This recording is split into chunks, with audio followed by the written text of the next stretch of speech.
यहाँ से गुरुजी खंडवा गए और खंडवा से उस स्थान पर पहुंचे जहाँ प्रसिद्ध ओंकारेश्वर मंदिर है। भगत जनों, खंडवा से 53 किलोमीटर दूर एक स्थान है मांधाता। यह नर्मदा नदी के तट पर है। इस स्थान के विषय में पौराणिक कथा है कि यह शिव के शरीर से उत्पन्न हुआ है। कावेरी नाम की एक छोटी सी नदी नर्मदा से निकलती है और एक लूप बनाकर उन्हें इसी महानदी में मिल जाती है। इस तरह इस छोटी नदी के घुमाव फेर से एक छोटा सा द्वीप बन गया है। इस द्वीप का आकार ओम प्रणवाक्षर की भांति है, इसलिए इसका नाम ओंकार प्रसिद्ध हो गया। इस द्वीप को शिवपुरी भी कहा जाता है और इससे दक्षिण दिशा में नर्मदा की ओर के भागों को ब्रह्मपुरी और विष्णुपुरी भी कहते हैं। इस प्रकार ओंकारेश्वर के साथ ब्रह्म, विष्णु, शिवादि त्रिदेव भी संबंधित हैं। मांधाता मंदिर का कुछ भाग शिवपुरी में है और शेष भाग नर्मदा नदी के तट पर है। घोड़े के खुर की भांति बड़ा सुंदर चित्रमय शिवपुरी का प्राकृतिक दृश्य पत्थरों और चट्टानों में से गढ़ा हुआ प्रतीत होता है। पौराणिक कथा एवं स्थानक परंपरा अनुसार यहाँ चक्रवर्ती राजा मांधाता ने शिवलिंग स्थापित किया था, जिससे इस नगर का नाम भी मांधाता पड़ गया। शिवलिंग को परमेश्वर कहते हैं और भारत के 12 पवित्र शिवलिंगों में से यह एक माना जाता है। भगत जनों, यहाँ पहुंचकर गुरु नानक देव जी ने देखा और बहुत आश्चर्यचकित हुए कि भारत के अति श्रेष्ठ दार्शनिक सिद्धांतों को भी शैव मत के पुजारियों ने मूर्ति पूजा का रूप दे दिया है और उसके संबंध में ऐसी कल्पनात्मक कथाएं घड़ ली हैं कि उपनिषदों के वास्तविक दार्शनिक सिद्धांत स्वयमेव विलुप्त हो गए हैं। उन्होंने यहाँ के पंडितों और पुजारियों के प्रति अपने सिद्धांत प्रकट करने के लिए अपनी प्रसिद्ध वाणी ओंकार को राग रामकली दक्षिणी में रचा। फरमाया, क्योंकि इस संपूर्ण ऐतिहासिक स्थान का आकार ओम पर्णव की भांति है, उन्होंने अपनी वाणी ओंकार की शुद्ध व्याख्या से आरंभ की। ओंकार ब्रह्मा उत्पत्त, ओंकार किया जिन चित, ओंकार सैल जुग पहे, ओंकार वेद निर्मये, ओंकार शब्द उदरे, ओंकार गुरमुख तरे, ओनम अक्षर सुनो विचार, ओनम अक्षर त्रिभुवन सार, ओनम अक्षर त्रिभुवन सार। भगत जनों, जान पड़ता है कि ये विचार ओंकारेश्वर के पुजारी ब्राह्मण को संबोधन किए गए हों। यह प्रथम श्लोक अवश्य किसी वेद शास्त्रों के ज्ञाता अभिमानी पंडित को संबोधित किया गया है। सुन पांडे, क्या लिखो जंजाला, लिख राम नाम गुरुमुख को पासा। गुरु साहब ने उसे बताया कि ब्रह्मा, विष्णु और शिव सब उस निराकार के निर्माण किए हुए हैं और वे सब निराकार की ध्वनि से उत्पन्न हुए हैं। उन्हें परमेश्वर अथवा कर्ता मानना अज्ञान है। गुरुजी ने 3 भवन में एको ज्योति का सिद्धांत व्यक्त किया। शिव परमात्मा नहीं, परमात्मा की सृष्टि में अनेक ब्रह्मा और शिव हैं। आपने शब्द फरमाया, एको एक कहे सब कोई, हौ में गर्भ व्यापै, अंतर बाहर एक पछाने, यों कर महल से आपै, प्रभु नेड़े हर दूर न जानो, एको श्रेष्ठ सबाई, एकंकार अवर नहीं दूजा, नानक एक समाई, नानक एक समाई। परंतु साथ में उन्होंने यह बताया कि रूढ़िवादी प्रथा के रूप में और स्वयं बने हुए ओछे गुरुओं द्वारा मुक्ति की प्राप्ति नहीं हो सकती। केते गुर चेले फुन हुआ, काचे गुरते मुक्त ना हुआ। मुक्त का मार्ग आंतरिक, चारित्रिक, नैतिक व चारित्रिक पवित्रता से संबंधित है। रण में जूझे लूझे मनुआ मार का सिद्धांत गुरुजी ने उन लोगों को प्रदान किया। कोई यंत्र तंत्र मुक्ति प्रद नहीं हो सकते। काम क्रोधादि वासनाओं पर नियंत्रण रखकर ही साधना के मार्ग पर अग्रसर हुआ जा सकता है। काम क्रोध काया को गाले, ज्यों कंचन सोहागा टाले। किस कसवटी सह सोताओ, नदर सराफ वन्नी सचड़ाओ। जब इन अक्षरों का विचार श्री गुरु नानक देव जी के मुखारबिंद से पंडितों ने श्रवण किया, तब गदगद होकर बहुत प्रसन्न हुए। गुरु जी के चरणों में गिर पड़े और प्रार्थना करने लगे, तुम्हारे दर्शनों के कारण हम कृतार्थ हुए हैं। अब हमारे ऊपर कृपा करके भक्ति दान दीजिए। तब नानक निरंकारी जी ने दयालु होते हुए उन्हें भक्ति दान दिया और कृतार्थ हुए, भजन करने लगे। तब गुरु नानक देव जी अपने प्रिय भक्तों भाई पाला जी और मर्दाना जी के साथ अपनी अगली यात्रा के लिए ब्राह्मणों से विदा लेते हुए आगे बढ़े। बोलो जी भाई जी वाहे गुरु वाहे गुरु वाहे गुरु।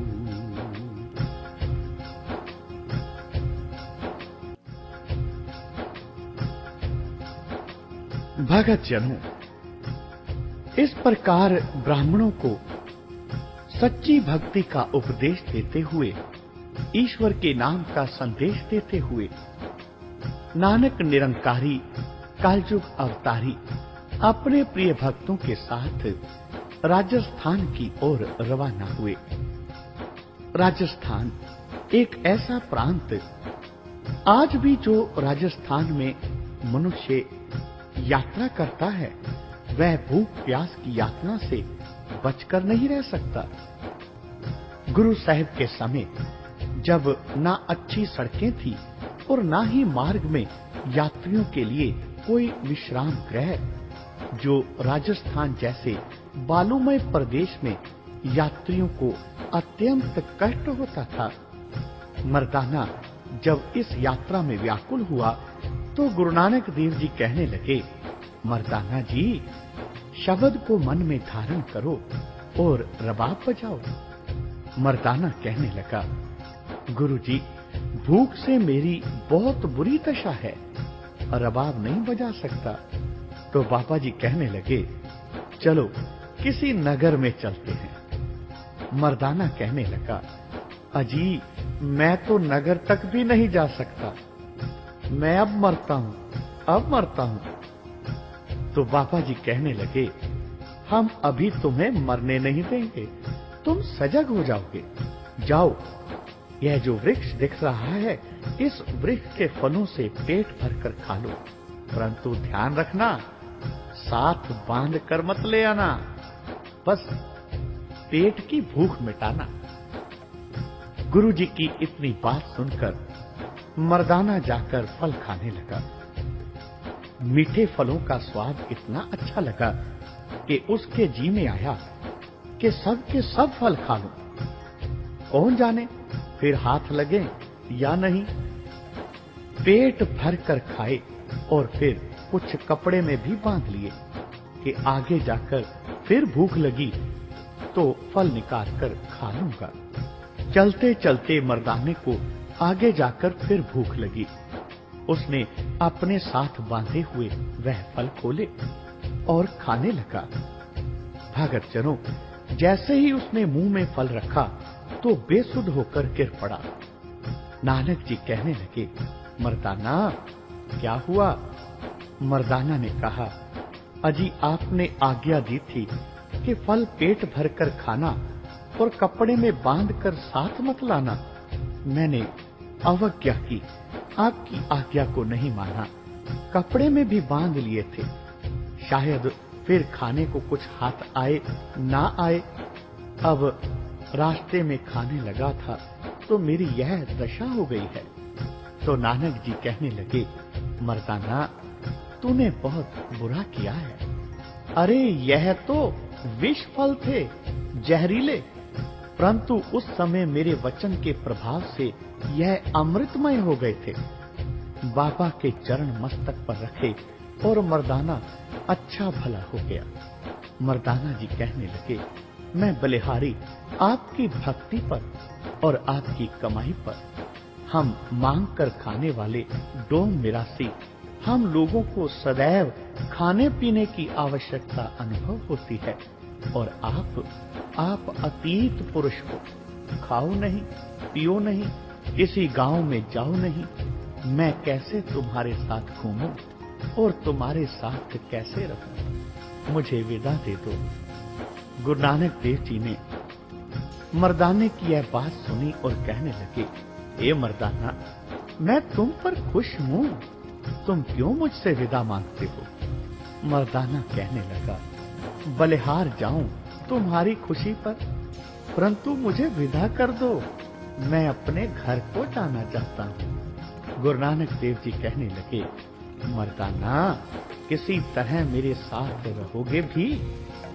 तो मर्दाना कहने लगा, मैं तो रह रहा हूं, यदि मेरी भूख खत्म कर दो, जो तुम्हारा आहार सो मेरा आहार कर दो, यदि तुम यह काम कर दो तो मैं तुम्हारे साथ पक्के तौर पर रह सकता हूं, यदि तुम यह काम नहीं करते तो मुझे विदा कर दो। तब गुरुजी कहने लगे, जाओ मर्दाने, तुम लोक परलोक में निहाल हुए। तब मर्दाना उन्हें एकदम गुरुजी के चरणों पर आकर गिरा। गुरु बाबा जी ने उसे इतने पदार्थ दे दिए कि माथा ऊपर उठाते ही उसे तत्काल अगम निगम का ज्ञान हो गया और मर्दाना बाबा के साथ सहर्ष यात्रा करने लगा।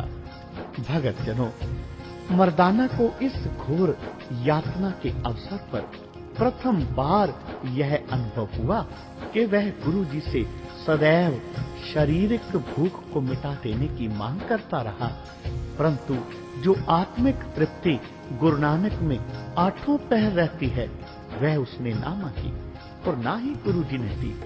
आज उसके अंतस में सच्ची भूख जाग उठी। उसको आत्मिक संतुष्टि का महादान मिला जो कृपालु सतगुरु ने अति उदार हृदय से देती। मर्दाना को अगम निगम की ज्ञात हो गई। भगत जनों, राजस्थान में टोंक क्षेत्र में धुआन एक गांव है जो दिल्ली से 20 मील दूर है। गुरु साहिब इस स्थान पर विशेष रूप से इसलिए गए कि वहां विख्यात भगत धन्ना का तपस्थान था और धन्ना जी के उत्तराधिकारी अब भी वहां उसकी वाणी संभाले हुए निर्गुण भक्ति का प्रचार कर रहे हैं। यहाँ से ही गुरु जी ने धन्ना भगत के कुछ शब्दों का संग्रह प्राप्त किया, जिसे बाद में गुरु अर्जन देव जी ने श्री गुरु ग्रंथ साहिब में दर्ज किया। भगत जनों, कलयुग अवतार नानक निरंकारी जी कुछ समय उज्जैन में भी ठहरे। यहाँ भरथरी संप्रदाय के नाथ पंथी और कुछ वैष्णव गुरु जी से मिले। कार्तिक पूर्णिमा के दिन गुरु जी यहाँ पहुँचे थे। यहाँ पर कार्तिक पूर्णिमा का दिन बड़ा पवित्र माना जाता है और अवांतिका त्योहार मनाने के लिए यात्री यहाँ एकत्रित होते थे। इस दिन दीपक जलाकर नदी में तैराते थे। गुरु नानक ने कहा कि मृत्यु के उपरांत तुम्हें इन दीपों से रोशनी नहीं मिलेगी। अपने गरजते हुए उच्च स्वर में गुरु नानक देव जी ने एक शब्द का कीर्तन किया, जिससे उनकी आत्माओं को झकझोर कर कहा, अपने अज्ञान अंधकार में घिरे हुए हृदय में नाम का और प्रभु के सच्चे प्रेम का दीप जलाओ। आपको लोक परलोक में प्रकाश दिखाई देगा।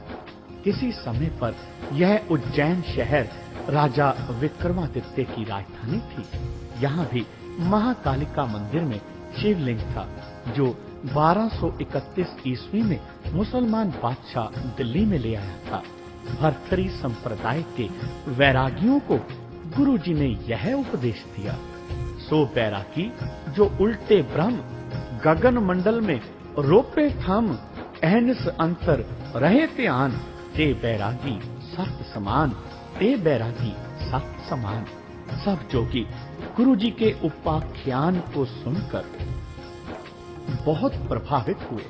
उन्होंने प्रत्येक संप्रदाय के पुजारियों और पंडितों को ऐसा उपदेश दिया कि वे आपके बतलाए नव मार्ग के अनुयायी हो गए। यहाँ भी गुरुजी ने एक धर्मशाला स्थापित की। भगतजनों, यहाँ से गुरुजी अजमेर में गए। अजमेर से कुछ दूरी पर एक पुष्कर नाम का जलाशय था। लोग यहाँ स्नान करके अपने पापों को धोने के लिए आते थे। वे शहर से 5 मील दूर इस जलाशय को 7 द्वीपों में से एक द्वीप समझते थे। गुरु नानक देव जी ने कहा कि बाहर से स्नान करने से भीतर की मैल नहीं उतर सकती। जहाँ से बाहर से शारीरिक स्नान करते हैं, वहाँ उनके लिए परमात्मा के स्मरण और चिंतन द्वारा आंतरिक स्नान भी अत्य आवश्यक है। पुष्कर तीर्थ के मेला पर गुरु साहिब की इतनी महिमा हुई कि अजमेर के सूफी भी घबरा गए कि कहीं यह फकीर उनकी पीरी के प्रभाव में विघ्न न डाले। चिश्ती धारा के प्रसिद्ध सूफी दरवेश ख्वाजा मोइनुद्दीन चिश्ती ने 1190 ईस्वी में अपनी खानकाह स्थापित की। यह बड़े जपी और तपी और आध्यात्मिक कमाई वाले दरवेश थे। ख्वाजा बख्तियार काकी और शेख फरीद इनके ही शिष्य और उत्तराधिकारी थे। ख्वाजा मोइनुद्दीन के पाकपटन के शेख फरीद के साथ पहले ही बहुत गहरा संपर्क स्थापित हो चुका था। गुरु नानक देव के समय के अजमेर के सजादनशीन गद्दीधारी का ठीक पता नहीं। यहाँ के सब सूफियों को चिंता हुई कि कहीं गुरु नानक अपनी चमत्कृत कमाई द्वारा उनको प्रभावित न कर दें। वे इकट्ठे होकर गुरु नानक देव जी के पास आए और गुरु जी को ऐसे नए ढंग से चुनौती दी जिससे उनका विचार था कि गुरु महाराज डरकर यहाँ से चले जाएंगे। परंतु गुरु महाराज ऐसी चालों से और दावपूर्ण बातों से कतरने वाले थे। उनकी बातें सुनकर गुरु जी ने उनके प्रति यह शब्द उच्चारण किया, बोले कूड़ पतियावे लोए, लोक पतीने कछु ना होए, पाखंड कर कर जन्म गवाया, जम दर बदे चोटा खाया। जब गुरु जी ने यह शब्द अर्थों सहित उन्हें बताया तो सूफी क्रोध में भड़क उठे। गुरु साहब ने उनको इस व्यवहार पर लज्जित करने के लिए कहा, नफुस शैतान गुस्सा हराम, कच दुनिया सच दरवेश, अदल बादशाह फजल फकीरान, मंजिल मुसाफरान, राजल काफरान, मेहर पीरा सेहर पीरा, फकीरी सबूरी ना सबूरी ता मकर। यह सुनकर उन्हें अपने पीर के धैर्य तथा संतोष का पाठ याद आया। उन्होंने क्षमा मांगी और गुरु जी के चरणों में नमस्कार की। जब गुरु महाराज से उनका गंभीर वार्तालाप हुआ तो वह इस प्रकार अनुभव करने लगे कि उनके पास शेख फरीद और मोइनुद्दीन चिश्ती जैसा और दरवेश आ गया है। यहाँ से गुरु महाराज जोधपुर, जयपुर और बीकानेर में गए। भगतजनों, तत्कालीन बीकानेर जैनियों का भारी गढ़ था। वहाँ का सामंत इन जैनियों का शिष्य था। जैनी परमात्मा में विश्वास नहीं रखते। गुरु साहब इनकी नास्तिकता और रहन सहन से बहुत दुखी हुए और उनके जीवन पर तर्क करते हुए गुरु जी ने शब्द उच्चारण किया, एक जैनी ओजड़ पाए करों खुआया, तिन मुख नाही नाम न तीरथ नाया, हथी सिर खुहाए न पद कराया, कुचल रहे दिन रात शब्द ना माया, तिन जात न पत न कर्म जन्म गवाया, मन झूठे वे जात झूठा खाया, बिन शब्दे आचार न किन्हीं पाया, गुरुमुख ओंकार सच समाया। जैनियों को अपनी अहिंसा, परमो धर्म और त्याग का इतना अभिमान था कि उन्होंने गुरु साहिब के विचारों की ओर कोई ध्यान नहीं दिया। गुरु साहिब ने उनका ध्यान उनके कलुषित जीवन की ओर दिलाया। पानी से घृणा, सफाई से घृणा, अच्छी खाने की वस्तुओं से घृणा, और इस सब को वह धर्म मानते थे। सिर खुहाए पिए मलवानी, जूठा मंग मंग खाही। ओल फदीहत मुंह लैन पड़ासा, पानी देख संगाही। भेडा वांगी सिर खुहायन, परियन हथ सुआई। माओ पियो किरत गवायन, टब्बर रोवन ताही। ओना पिंड न पत्तल करया, दीवा मुंह किथाऊ पाही। 68 तीरथ देन न टोई, ब्राह्मण अन्न न खाई। लक्की कासे हाथी फुमण, अगों पिछी जाई। नाओए जोगी नाओए जंगम, नाओए काजी मुल्ला। दय विगोए फिरे फिल गुत्ते, फिट्टा वरते गल्ला। जिया मार जिवाले सोई, अवर न कोई रखै। दानो ता इस नानो बच्चै, पास पई सिर खुतै। दानो तै इस नानो बच्चै, पास पई सिर खुतै। भगत जनों, गुरु नानक ने और किसी धर्म या संप्रदाय की सामाजिकता और उसके आचार पर इतने प्रबल शब्दों में प्रहार कभी नहीं किया था जितना कि जैनों पर किया। उनका उद्देश्य उन्हें निर्मल और अच्छा रहने के लिए प्रेरित करने का था। आपने जैन धर्म के सिद्धांतों का खंडन नहीं किया। एक जैन भिक्षु बहुत प्रभावित हुआ और गुरु जी से प्रार्थना की कि वह उनसे दीक्षा लेना चाहता है।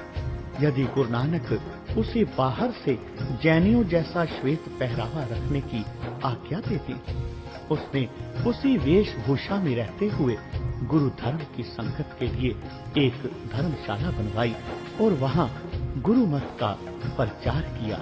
इस प्रकार गुरु नानक उस प्रभु परमात्मा के ईश्वर के नाम की जोत जगाते हुए अपने प्रिय भक्तों के साथ आगे चल पड़े। पहुंचे हिसार, सिरसा और संगरूर में। राजस्थान में पंजाब को लौटते हुए श्री गुरु नानक देव जी रोहतक, हिसार, संगरूर, सिरसा और सुनाम में ठहरे। इन स्थानों पर सूफियों का अधिक प्राबल्य था। शेख फरीद ने इस क्षेत्र में बहुत प्रचार किया। गुरुजी ने रोहतक में एक धर्मशाला बनाई जो अब तक उदासियों के प्रबंध में रही। बात बहियों के अनुसार गुरु महाराज सिरसा में 4 मास रहे। यहाँ 5 पीर रहते थे।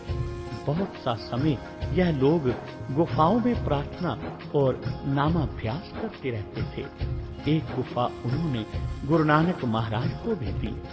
सूफी दरवेश अब्दुल शक्कर ने आपकी बहुत सेवा की। गुरु नानक देव ने इन सूफी दरवेशों को रिद्धि सिद्धियों से, गलत व्यवहार से रोका। इस प्रकार गुरुजी यहाँ से अपने प्रिय भक्तों के साथ पंजाब में वापस आ गए। बोलो जी पाई जी वाहे गुरु, वाहे गुरु, वाहे गुरु।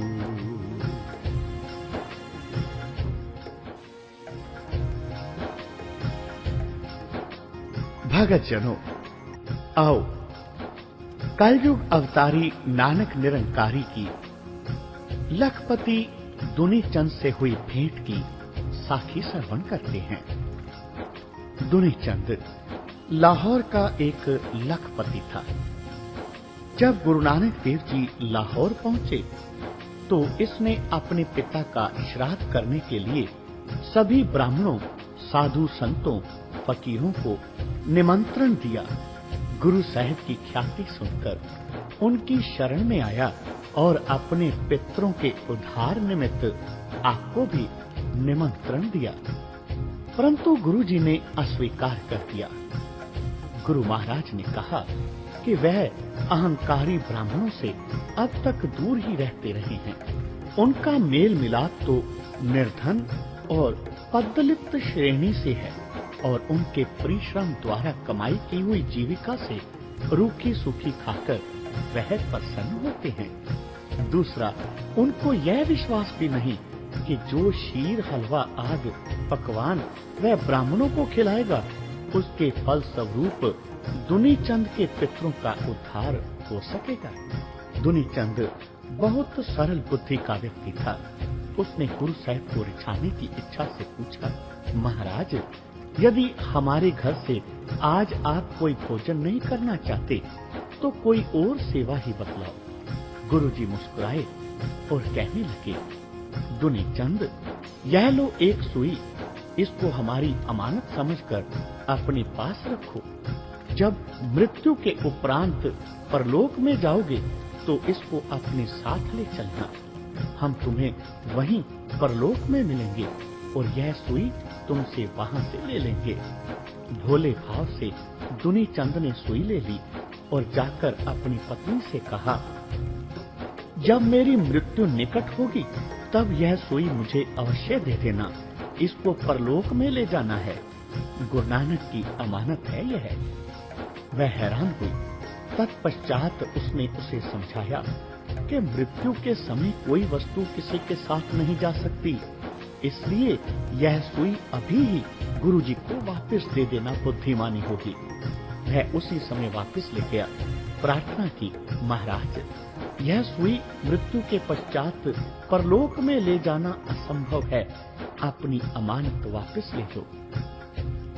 दुनी चंद की बात सुनकर नानक निरंकारी मुस्कुराए और कहने लगे, दुनी चंद, यदि यह सुई तक भी तू अपने साथ नहीं ले जा सकता तो यह इतना सोना चांदी और लाखों रुपए का धन ऐश्वर्य कैसे अपने साथ ले जाएगा। यदि यह परलोक में तेरे साथ नहीं जाएगा और तुझे मृत्यु के उपरांत इसका कोई सुख नहीं, तो इन ब्राह्मणों को खिलाया हुआ बहुमूल्य भोजन और इनको दान किया सोना चांदी कैसे तुम्हारे पितरों तक पहुंच सकता है। तेरा यह ऐश्वर्य धनहीन श्रमिकों, किसानों का रक्त है जो निष्ठुर हाथों द्वारा निचोड़ निचोड़ कर तूने एकत्र किया है। यह दीन दुखी, धनहीन और अभावग्रस्त प्राणियों को दान कर देता तो यह सफल हो जाता। यदि तुम्हारे हृदय में धर्म और सच्चाई पर चलने की उमंग है तो इस पापों द्वारा इकट्ठी की गई दौलत को लोक सेवा में लगा दो। हृदय में परमात्मा का भय रखो। उसकी भक्ति और लोक सेवा ही सच्चे कल्याण का मार्ग है। भगत जनों, गुरु नानक देव जी के इन शब्दों ने उसके हृदय के कपाट खोल दिए। उसके जीवन का दृष्टिकोण ही बदल गया। उसने धन का संग्रह किया, परंतु आज उसने अनुभव किया कि वह जीवन के सच्चे ऐश्वर्य से वंचित है। आज दुनी चंद को अपनी आंतरिक दारिद्रता प्रत्यक्ष दिखाई दी। उसने और उसकी सती साध्वी पत्नी ने वास्तविक धन संग्रह करने का दृढ़ निश्चय कर लिया। उसने अपने एक भवन को गुरु नानक के सच्चे मार्ग पर चलने वालों की धर्मशाला बनाया। जब तक वह जीवित रहा, उसने इस धर्मशाला में सदा कीर्तन, सत्संग और लंगर आदि की द्वारा लोक सेवा की। गुरु नानक के सिक्खी मार्ग की ज्योत जगाए रखी। भगत जनों, यहाँ से गुरु नानक देव जी चाहल ग्राम में गए, जहाँ आपकी बहन नानकी का जन्म हुआ था। यह गांव बरकी जिला लाहौर के समीप है। यहाँ से गुरुजी अल्पा और मंगा ग्राम गए, जहाँ गुरु नानक के देहरे अब तक विद्यमान रहे हैं। बरकी के समीप एक गांव जालन है, जहाँ गुरु साहब ने अपने एक श्रद्धालु बाबा सूरज को आत्म जागृत किया। उसने गुरु साहब की याद में यहाँ एक सरोवर बनाया। गुरु महाराज के दर्शन और उपदेश के प्रभाव से प्रभावित होकर इस क्षेत्र के कुछ जैन लोग भी सिख हुए। यहाँ से निकट ही एक गांव में एक अहंकारी जागीरदार का अभिमान उस समय टूट गया जब उसका इकलौता पुत्र मर गया। गुरुजी से उसने क्षमा याचना की और शरणागत हुआ। यहाँ से गुरु महाराज कंगनपुर में आए। यहाँ के लोग इतने स्वार्थी और नास्तिक थे कि किसी साधु महात्मा दरवेश का सत्कार नहीं करते थे, बल्कि उल्टा उनकी हंसी उड़ाते थे। गांव में एक भी अच्छा या भला व्यक्ति नहीं था। गुरु साहब ने गांव के बाहर एक पेड़ के नीचे रात्रि व्यतीत की। यह स्थान अब तक माल साहिब नाम से प्रसिद्ध है। भगत जनों, गुरु महाराज दूसरे दिन इस स्थान से यह कहकर कि यह स्थान आबाद रहे, आगे की ओर चल दिए। कई वर्षों के पश्चात गुरु साहब उन्हें सुल्तानपुर में आए। बेबे नानकी और जयराम मिलकर बहुत प्रसन्न हुए। उन्होंने बहुत आदर सत्कार किया। दौलत खान लोधी स्वयं चलकर आया और गुरुजी को नमस्कार की और भेंट प्रस्तुत की। दौलत खान लोधी सुन चुका था कि गुरु नानक जहाँ भी योगियों, सिद्धों, सूफियों, ब्राह्मणों में गए, वहाँ अपने विलक्षण सिद्धांतों और प्रभावशाली व्यक्तित्व से सबको प्रभावित करके आए हैं। दौलत खान ने गुरुजी को अपना पीर धारण किया। इसीलिए भाई गुरदास जी ने दौलत खान को गुरुजी के प्रसिद्ध शिष्यों में शामिल किया। दौलत खान और भाई जयराम ने गुरुजी को सुल्तानपुर में पर्याप्त समय तक ठहरने के लिए प्रार्थना की, परंतु गुरु नानक देव जी ने कहा कि उन्हें प्रभु की आज्ञा अनुसार अभी बहुत दूर दूरांतर के देशों में जाना है। सुल्तानपुर कुछ दिन ठहरकर आपने अपनी अगली यात्रा के लिए प्रस्थान किया। बोलो जी पाई जी वाहिगुरु वाहिगुरु वाहिगुरु।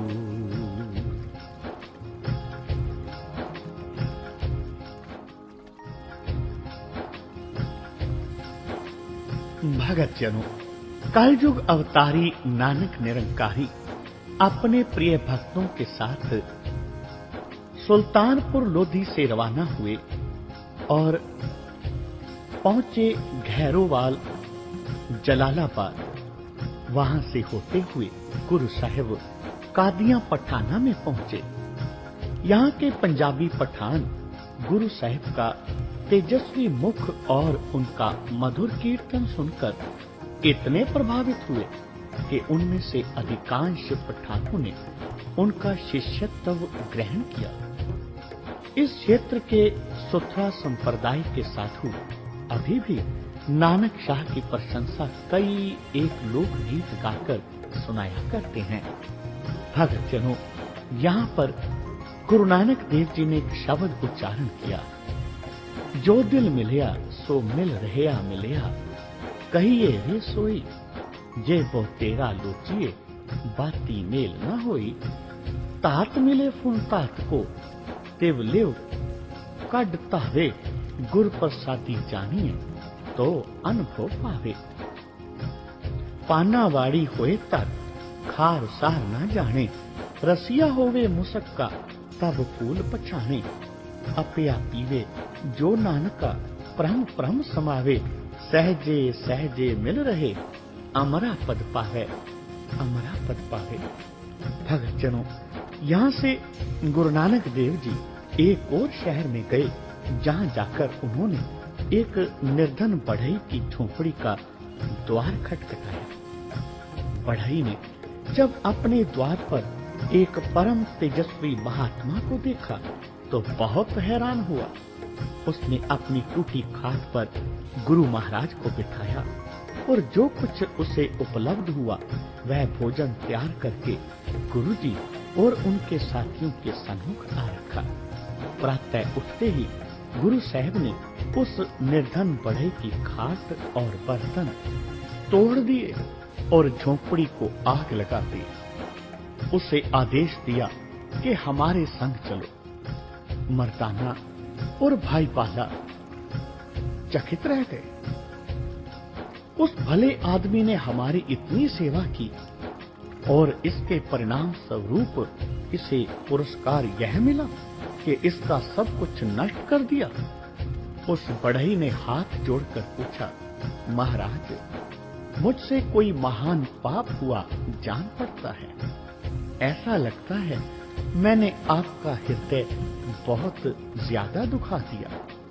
महाराज, मुझे क्षमा करो, अनुग्रह करो। उसकी बात सुनकर गुरु साहब ने उस बढ़ई की पीठ को थपथपाया और कहा, प्रेमी भगत, तुमने हमारा हृदय नहीं दुखाया, इस समाज ने और उसके भ्रष्टाचार ने हमारा हृदय दुखी किया है। जिनके पास धन के अंबार लगे हुए हैं, किंतु उनके हृदय कसाईयों और कंजूसों जैसे हैं। तुम्हारा हृदय तो बादशाहों का हृदय है। तुमने तन, मन, धन द्वारा हमारी सेवा की है। हम कब सहन कर सकते हैं कि ना तुम्हारे पास अच्छा घर हो, ना चारपाई, ना ही भरपेट खाने को। कितना अन्याय है, कितना अत्याचार है। गुरुजी नगर में गए।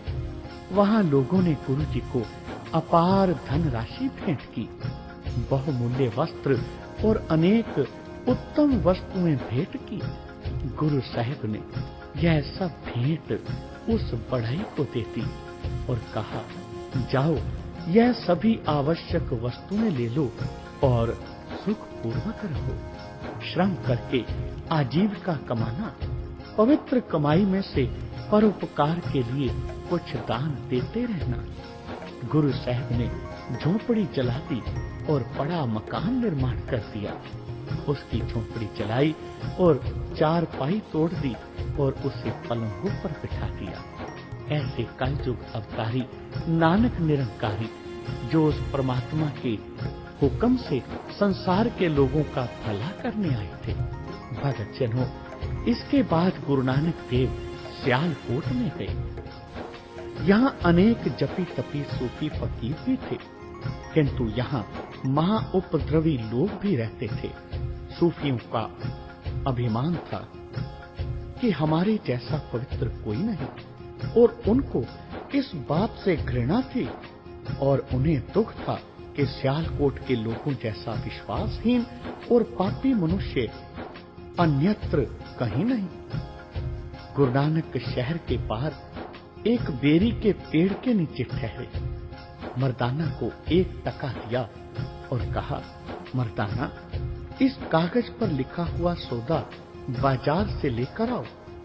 उस कागज पर जिस पदार्थ की मांग की गई थी वह था 1 पैसे का सत्य और 1 पैसे का झूठ। मर्दाना जिस दुकानदार को भी जाकर वह कागज दिखाता, दुकानदार हैरान हो जाता और मजाक में बात उड़ाकर टाल देता।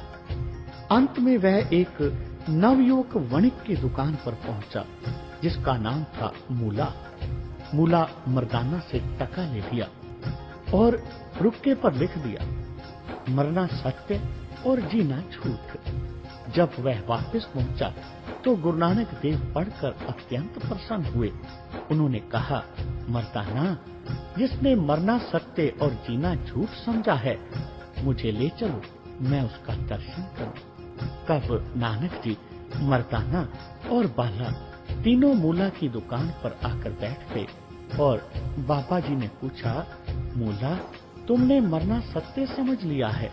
तो उसने कहा, मैंने सुन रखा है, परंतु आपकी कृपा से सत्य भी समझ लूंगा।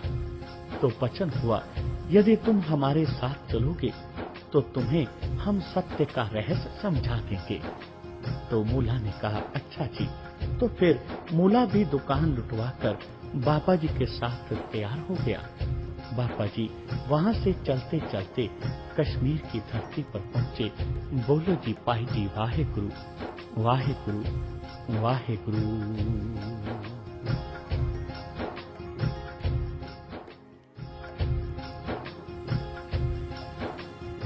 भगत जनों, संसार की यात्रा करते हुए गुरु नानक देव जी सियालकोट में कुछ समय ठहरे। वहां आए अभी उन्हें थोड़े दिन ही हुए थे कि शहर में एक फकीर और एक धनी गृहस्थ के कारण शोर मच गया। शहर के बाहर एक सूफी फकीर हमजा गोस रहता था, जो बहुत सिद्धि प्राप्त महापुरुष माना जाता था। एक धनी हिंदू के घर में कोई पुत्र नहीं होता था। उसने पीर हमजा गोस को वचन दिया कि यदि उसके घर में 2 से अधिक पुत्र उत्पन्न होंगे तो वह लड़का पीर को दे देगा।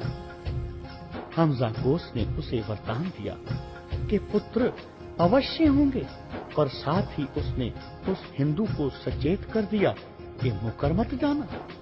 यदि तुमने इनकार कर दिया तो परिणाम बुरा निकलेगा। इस हिंदू के घर में 3 पुत्र हुए। हमजा गोस ने बड़े बेटे की मांग की, परंतु वह हिंदू पुत्र देने से संकोच करने लगा। उसकी बजाय वह नकद रुपया देने को तैयार था, परंतु पीर पुत्र लेने का हठ कर रहा था। हमजा गोस को ऐसी जिद हुई कि उसने सारे शहर को ही दंड देने का निश्चय किया। उसकी दृष्टि में संपूर्ण शहर ही धोखेबाजों, झूठे मक्कारों का था।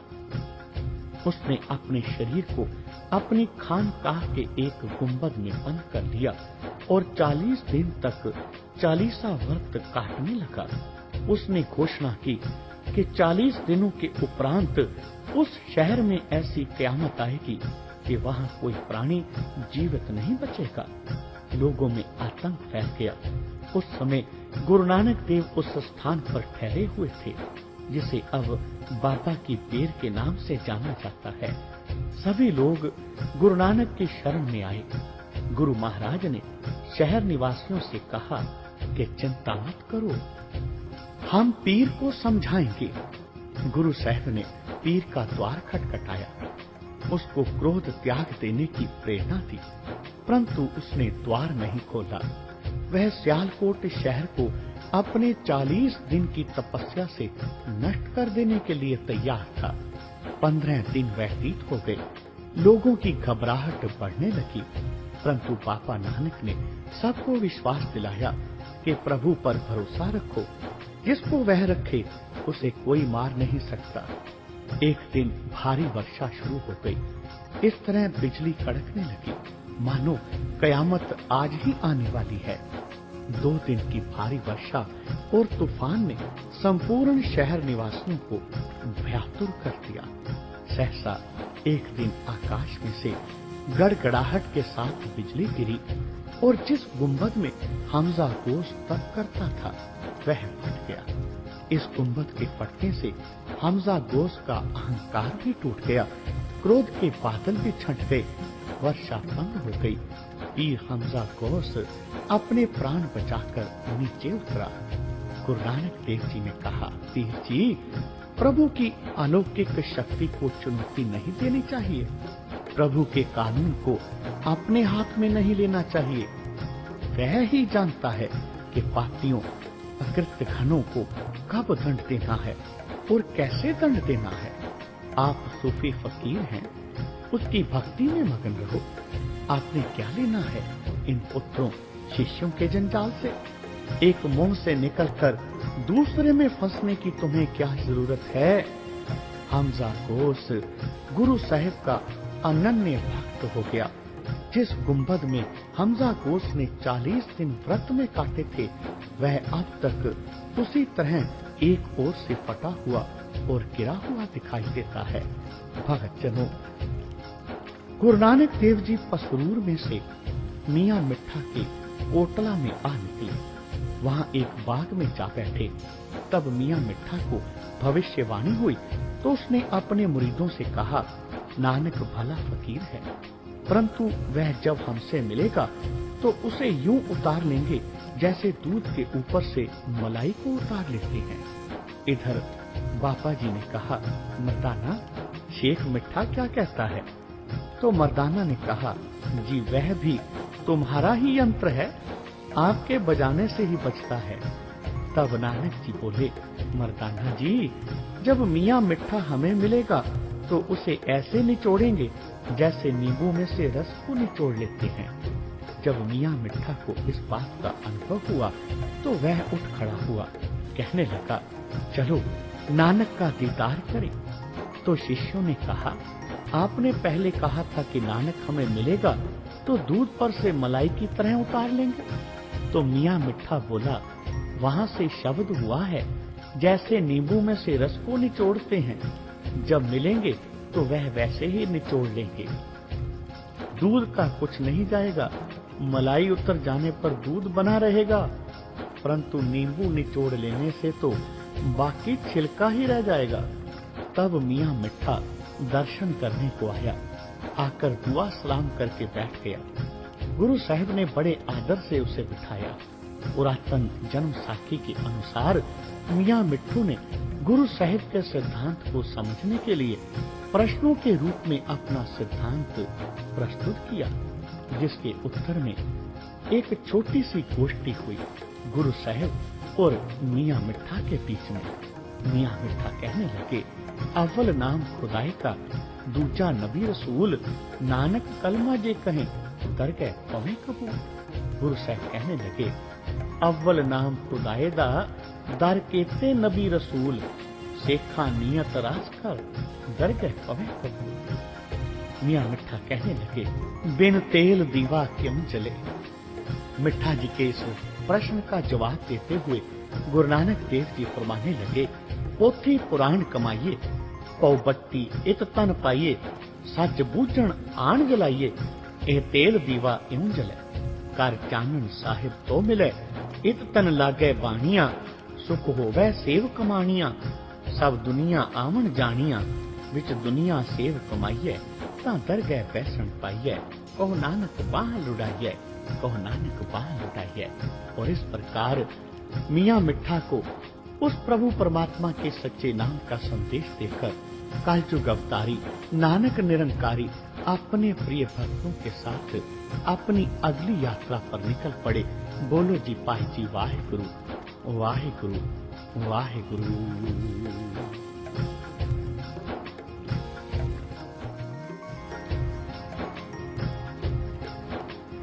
भगत जनों, कलयुग अवतारी नानक निरंकारी अपने प्रिय भक्तों के साथ उस प्रभु परमात्मा के ईश्वर के सच्चे नाम का प्रचार करने के लिए पहुंचे दीपालपुर। जिस समय गुरु साहिब दीपालपुर पहुंचे तो अपनी मर्यादा के अनुसार उन्होंने एक पेड़ के नीचे शहर के बाहर ही अपना आसन जमाया, वहीं विश्राम किया। वहां खड़े गांव के कुछ लोगों से पूछा, यहाँ कोई प्रभु का भगत, कोई साधु फकीर रहता है जिसके पास हम रात्रि व्यतीत कर सकें? भगत जनों, एक ग्रामीण ने व्यंग्यपूर्ण गंभीरता से कहा, वह दूर गांव से बाहर एक झोपड़ी है, यहाँ के एक बड़े उदार हृदय महापुरुष की, उसको नूर शाह नूरी फकीर कहते हैं। आने जाने वालों की बहुत सेवा करता है, आप उसके पास रात रहकर बहुत प्रसन्न होंगे। ग्रामीण की बात सुनकर गुरु नानक देव जी ने वहां पहुंचकर उस नूर शाह नूरी फकीर के द्वार को खटखटाया और कहा, दरवेश जी, हम आपकी महिमा सुनकर आपके दर्शनार्थ आए हैं, एक रात ठहरेंगे। भीतर से एक फटे पुराने वस्त्रों वाला कोढ़ीवार निकला। वह गुरु को सामने खड़ा देख सिर से पांव तक कांप उठा।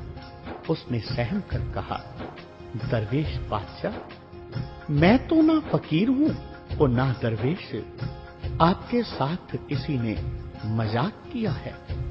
अजी मेरे पास से तो ढोर पशु तक भी भागते हैं, परंतु आज खुदा की रहमत हुई कि मनुष्य की शक्ल नजर आई है। मैं तो पापी हूं, ना मालूम किस दुष्कर्म के कारण कुष्ठग्रस्त हुआ हूं। कोई मनुष्य मेरे समीप नहीं आता। झोंपड़ी के बाहर पड़े मट्टी के प्याले में यदि कोई कुछ डाल जाए तो वह खाकर संतुष्ट रहता हूं। मनुष्य मात्र मुझसे घृणा करते हैं। परमेश्वर का अनुग्रह है कि मैंने कभी किसी से घृणा नहीं की। मेरी शक्ल सूरत से लोग डरते हैं। जब वह कोढ़ी इस तरह गुरु साहिब को अपना दुखड़ा सुना रहा था तो गुरु साहिब कहने लगे, नूर शाह, तुम्हारे शारीरिक कष्ट ने तुम्हारी आत्मा को कुंदन बना दिया है। तू उनसे भी घृणा नहीं करता जो तुझसे घृणा करते हैं।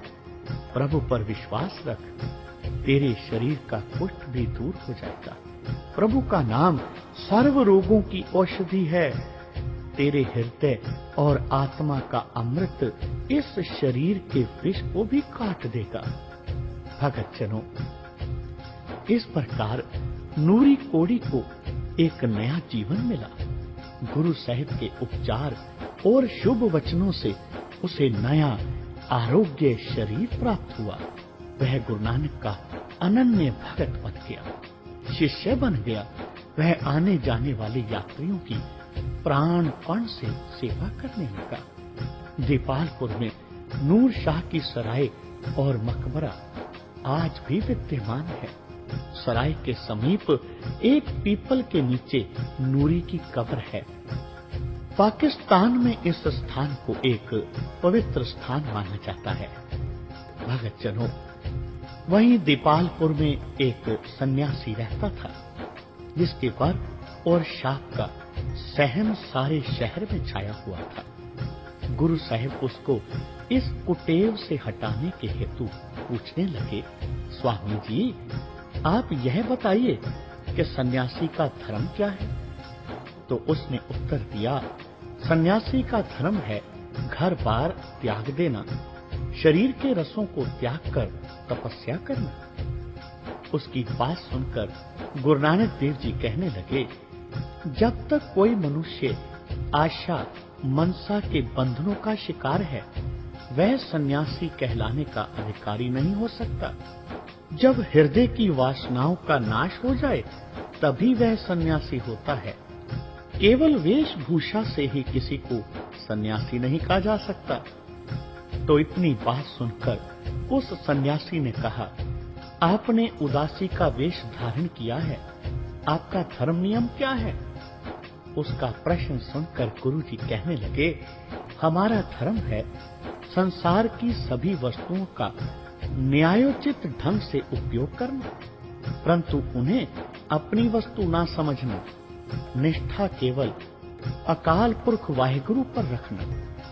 जब कोई श्रद्धालु अकेला हो तो उसकी संज्ञा सिख है, वह सदा परमेश्वर से युक्त रहता है। जब दो इकट्ठे हों तो आपस में ज्ञान चर्चा करते हैं, तब वे साध संगत का रूप धारण कर लेते हैं। यदि 4-5 या इससे अधिक इकट्ठे हों और परमेश्वर की कथा कीर्तन करें, तो वे गुरुमुख सतगुरु का रूप धारण कर लेते हैं। यदि सन्यासी अन्न आदि वस्तुओं के लिए संसार के लोगों के पीछे भटकता फिरे, तो वह ना सन्यासी होता है और ना ही कुटुंबी रहता है। तुम जो संसार के लोगों को वर और शाप से प्रभावित करने का प्रयत्न करते हो, मात्र तृष्णा का शिकार हो। गुरु साहब की यह बातें सुनकर वह सन्यासी गदगद हो गया। उसे गिलानी हुई, उसे पश्चाताप होने लगा और गुरु जी के चरणों पर गिर गया, गुरु जी का शिष्य बन गया। इस प्रकार उस प्रभु परमात्मा के सच्चे नाम का संदेश देकर गुरु साहब ने उस सन्यासी के अंदर के अहंकार को नष्ट किया और एक निर्मल जीवन जीने के लिए उपदेश दिया। उसे सन्मार्ग पर लाए और अपनी अगली यात्रा के लिए अपने प्रिय भक्तों के साथ आगे चल पड़े। बोलो जी पाई जी वाहिगुरु, वाहिगुरु, वाहिगुरु।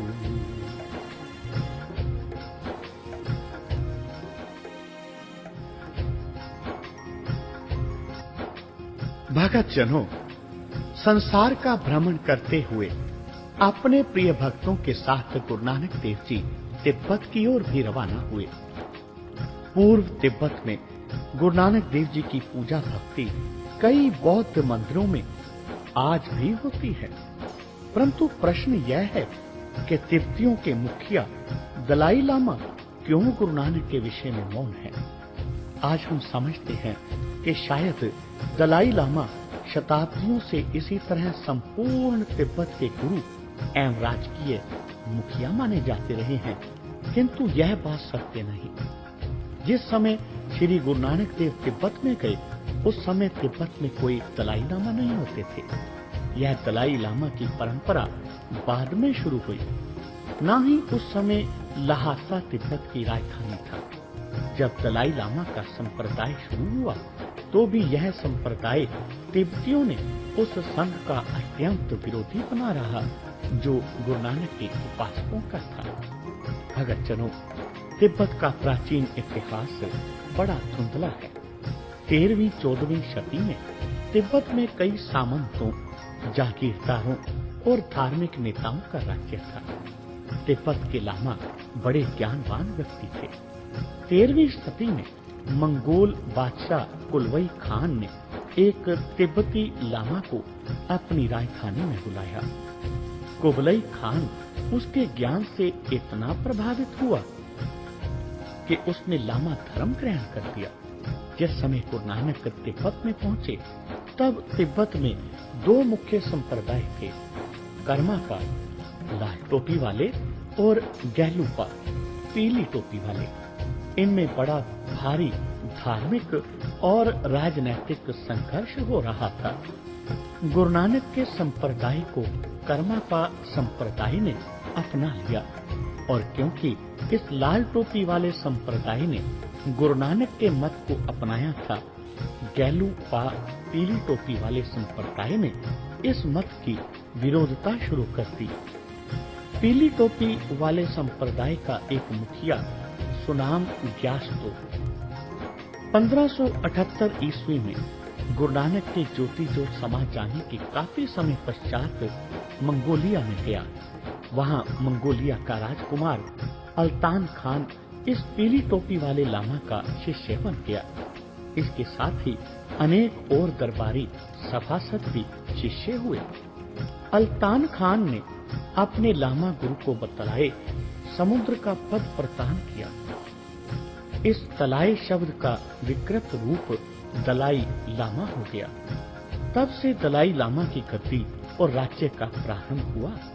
भक्तों, लगभग 1 शताब्दी दलाई लामा का प्रभाव बहुत कम रहा, परंतु यह कर्मापा लाल टोपी वाले लोग गुरु नानक का नाम लेने वालों की कड़ी विरोधता करते रहे।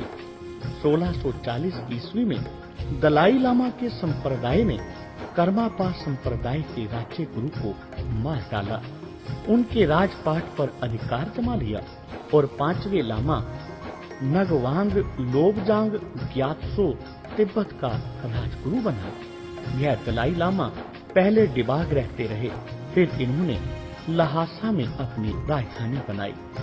कर्मापा संप्रदाय के नेताओं ने लहासा राजधानी पर अधिकार करने के लिए 2-3 प्रयास किए, किंतु वे सफल न हो पाए। 15वीं शती के अंत में कर्मापा संप्रदाय के मुखिया डोनियो डोरजे ने लहासा में अपने संप्रदाय का एक मठ बनाना चाहा, परंतु पीली टोपी वाले दलाई लामा ने बनने नहीं दिया। तत्पश्चात उसने लहासा शहर के बाहर अपना मठ बना लिया और एक लामा पलरवगंज चोजे को उस मठ का महंत स्थापित कर दिया। परंतु एक रात लहासा के पीली टोपी वाले दलाई लामा के व्यक्तियों ने रात को आक्रमण किया और गुरु नानक का नाम लेने वाले लामाओं का मठ जलाकर रख दिया। भगत जनों, लामा पलपंख चोजे बड़ी कठिनाई से प्राण बचाकर निकला। इस घटना के उपरांत लाल टोपी वाले कर्मापा लामाओं को लहासा की रीतियों और त्योहारों में भी भाग नहीं लेने दिया गया। ऐसे दलाई लामा के संप्रदाय ने गुरु नानक के नाम लेने वाले कर्मापा संप्रदाय का लहासा और उसके समीपवर्ती स्थानों पर से अंत कर दिया। परंतु फिर भी तिब्बत में अनेक स्थानों पर लगभग 1000 ऐसे मठ विद्यमान हैं जिनमें गुरु नानक की उपासना की जाती है।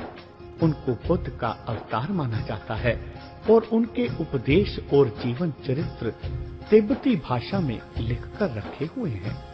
भगत जनों, जब कभी सिख विद्वानों ने तिब्बती भाषा सीखकर इस ओर शोध कार्य किया और इन गुरु भक्तों की संभाली हुई ऐतिहासिक रचनाओं का अनुवाद किया, तो हमें गुरु नानक की तिब्बत यात्रा और शेष जीवन कथा के संबंध में आश्चर्यजनक सामग्री मिलने की संभावना हुई।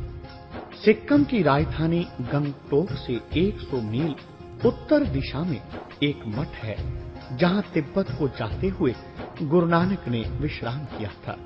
वहां उनकी चरण पादुकाएं तथा उनके जीवन लीला से संबंधित स्मारक आज तक स्थित हैं।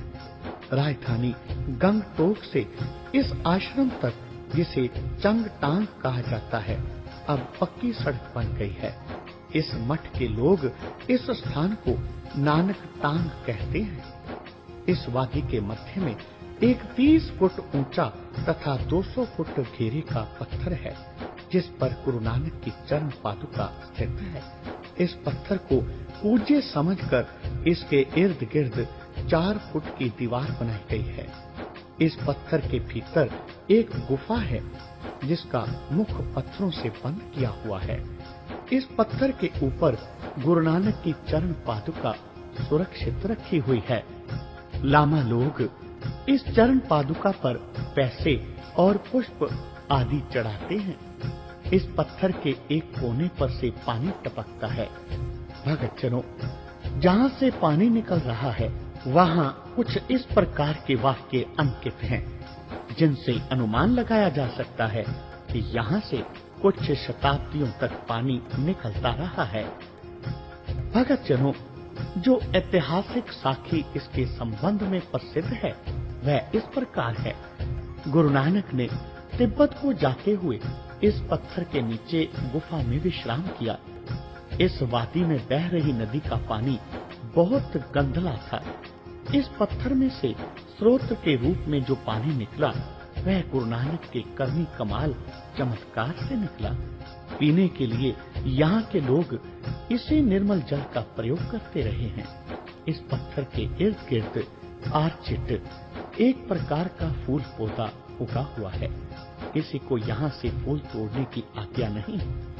चरण पादुकाएं, जिनका चित्र श्रद्धालुओं को दिया जाता है, वे गुरु साहिब के चरणों के चिन्ह हैं। भक्तजनों, जब गुरु नानक महाराज यहाँ आए, तो वह अपने खाने के लिए चावल और केले अपने साथ लाए थे। इस क्षेत्र में ना तो चावल होते थे और ना ही केले। गुरु महाराज ने वहाँ के लोगों को चावल और केले बोने के लिए बीज दिए। तब से केलों और चावलों का उत्पादन केवल इस क्षेत्र में होता रहता है। पहला बीज गुरु साहिब ने ही उस आश्रम के आंगन में स्वयं बोया। तदुपरांत उस स्थान से पैदा हुए चावल और केले के बीज दूर दूर तक पहुंच गए। अब तक यहाँ के प्रत्येक निवासी के हृदय में यह धन्यवाद पूर्ण किवंदित परिचित है कि इस क्षेत्र में चावल और केला गुरु नानक देव लाए। भक्तजनों, हिमालय की एवरेस्ट शिखर का जहाँ अंतिम पड़ाव है, वहाँ एक मठ है, जिसका नाम थियांग बोचे मठ है।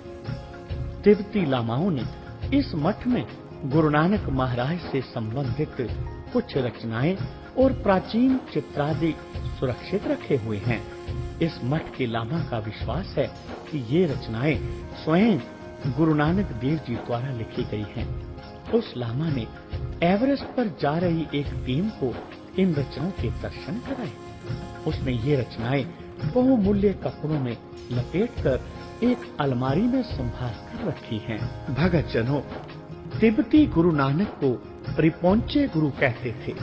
सिख धर्म के संस्थापक गुरु नानक सत्य की शोध और उसके प्रचार के लिए अति दीर्घ मार्ग तय करके धार्मिक केंद्रों पर ज्ञान गोष्ठी, धर्म चर्चा के लिए गए और वह बनारस, मक्का के अतिरिक्त तिब्बत में भी आए। जो रचनाएं गुरु नानक से संबंधित और गुरु नानक की अपनी रचनाएं बताई जाती हैं, उनका अध्ययन अभी तक नहीं हुआ।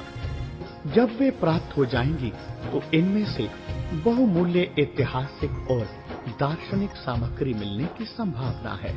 भक्तजनों, कलयुग अवतारी नानक निरंकारी अपने प्रिय भक्तों के साथ तिब्बत से होते हुए भूटान की पारो वादी पर एक ऊंची पहाड़ी की कुक्षी पर पहुंचे। वहां पर एक ऐसा मठ है जिसे शेर